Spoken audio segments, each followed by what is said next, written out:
بسم اللہ الرحمن الرحیم۔ دوستو، آج کی کہانی بہت مزے کی ہے۔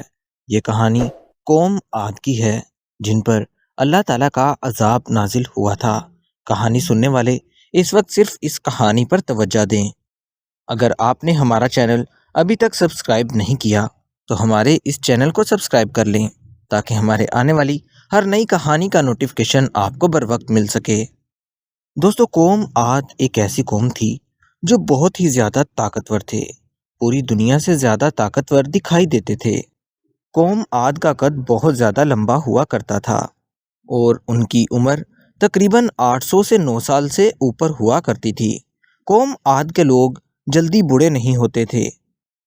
پتہ نہیں ان میں ایسا کیا تھا کہ وہ نہ تو بیمار ہوتے تھے اور نہ ہی بوڑھے ہوتے تھے۔ 800 سے 9 سال کی عمر کے بعد بھی وہ جوان اور تندرست دکھائی دیتے تھے۔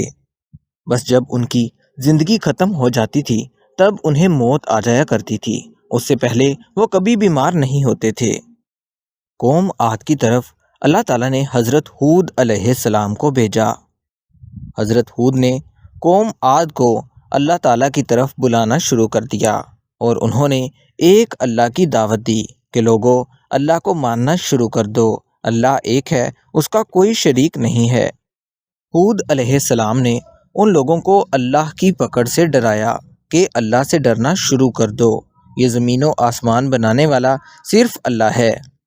لیکن قوم عاد کے لوگوں نے حضرت ہود علیہ السلام کی ایک بات بھی نہ سنی اور کہنے لگے، جا ہود، چلا جا یہاں سے اور جا کر اپنا کام کر، ہمیں نہ ڈرا، ہم تیری باتوں سے ڈرنے والے بالکل نہیں ہیں۔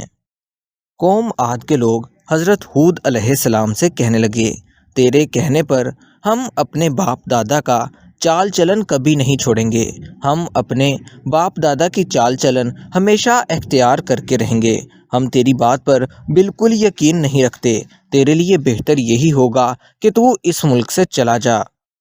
قوم عاد کے لوگ کہنے لگے، تمہاری تو عقل خراب ہو چکی ہے، اگر ہم تمہارے کہنے پر چلنے لگے ہم تو بھوکے مر جائیں گے۔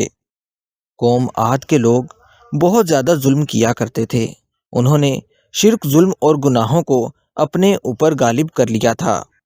انہوں نے گناہوں کے طوفان سے اللہ تعالیٰ کو للکارنا شروع کر دیا تھا، تکبر اور غرور میں بدمست ہو کر بولنے لگے تھے۔ پھر ایک ایسا وقت آیا کہ انہوں نے حضرت ہود علیہ السلام کو برا بھلا کہنا شروع کر دیا اور کہنے لگے، بھلا ہم سے طاقتور اس دنیا میں کون ہے؟ پھر قوم عاد کے لوگ حضرت ہود علیہ السلام سے کہنے لگے، کوئی ہے ہم سے زیادہ طاقتور تو اسے ہمارے سامنے لاؤ نا، ہمیں کیوں ڈراتے ہو؟ اللہ تعالیٰ کو قوم عاد پر غصہ آنے لگا۔ اللہ تعالیٰ نے اس ملک میں قحط بھیجنا شروع کر دیا، بھوک سے ان لوگوں کی اموات ہونے لگی، ان کے شہر سے سارا غلہ ختم ہو گیا، مال مویشی سارے ختم ہو چکے تھے، یہاں تک کہ قوم عاد حرام پر آ گئے، انہوں نے حرام چیزوں کو کھانا شروع کر دیا۔ ان کے شہر میں قحط اتنا زیادہ پڑا کہ وہ درخت گرا کر اس کے پتے کھانے لگے، لیکن درخت کے پتوں کو کھانے کے بعد بھی ان کی بھوک نہیں مٹتی تھی۔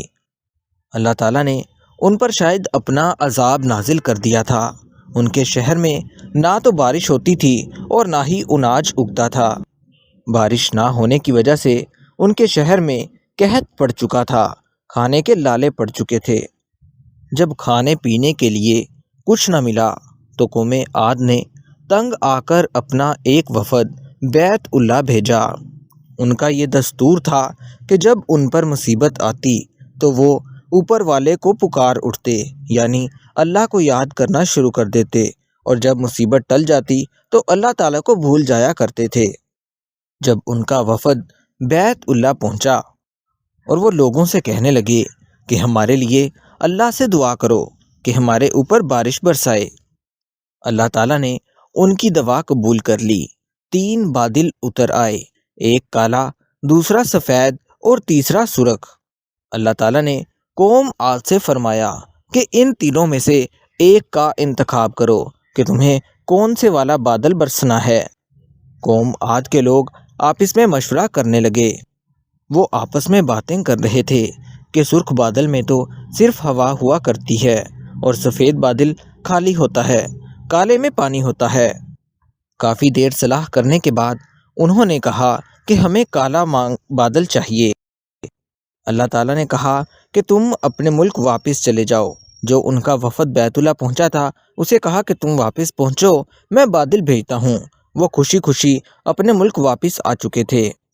سب لوگ ایک میدان میں جمع ہو کر بارش کا انتظار کرنے لگے۔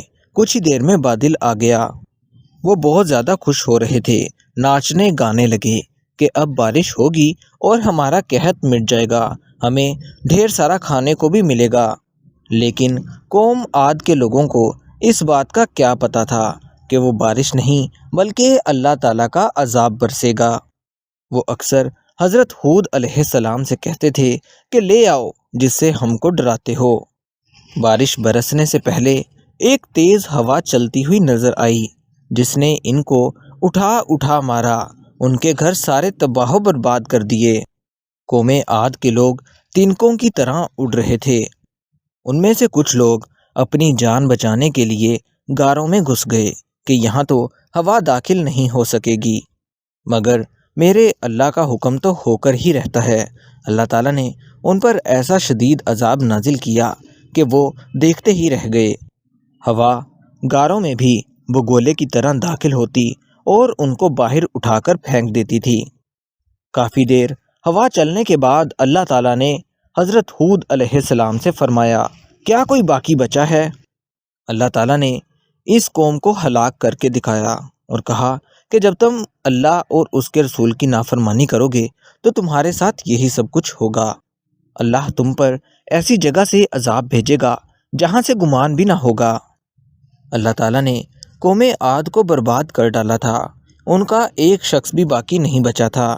اللہ تعالیٰ کو بہت سخت غصہ آیا ان پر، کیونکہ وہ مصیبت کے وقت اللہ تعالیٰ کو پکارتے اور جب مصیبت ٹل جاتی تو وہ اللہ تعالیٰ کو یاد بھی نہیں کرتے تھے۔ دوستو، ہماری ہر کہانی بہت زیادہ سبق آموز ہوا کرتی ہے۔ جن گناہوں کو ہم معمولی سمجھ کر کرتے ہیں، اللہ تعالیٰ نے ان گناہوں پر پوری قومیں زمین بوس کر دی تھی۔ دوستو، اللہ تعالیٰ کے عذاب سے ڈرنا چاہیے۔ آج ہم بھی ایک ایسی قوم بن چکے ہیں جو مصیبت کے وقت میں خدا کو یاد کرتی ہے، اور جب مصیبت ٹل جاتی ہے تو اللہ تعالیٰ کو ہم بالکل یاد نہیں کرتے۔ ہمیں اللہ تعالیٰ سے معافی مانگنی چاہیے کہ اللہ تعالیٰ ہمیں اس دردناک عذاب سے بچائے۔ ہمیں ہر وقت اللہ تعالیٰ کے عذاب سے معافی مانگنی چاہیے۔ اللہ ہم سب کی زندگی میں آسانیاں عطا فرمائے۔ دوستو، چینل کو اگر ابھی سبسکرائب نہیں کیا تو ابھی سبسکرائب کر لیں تاکہ ہمارے آنے والی ہر نئی کہانی کا نوٹیفیکیشن آپ کو بر وقت مل سکے۔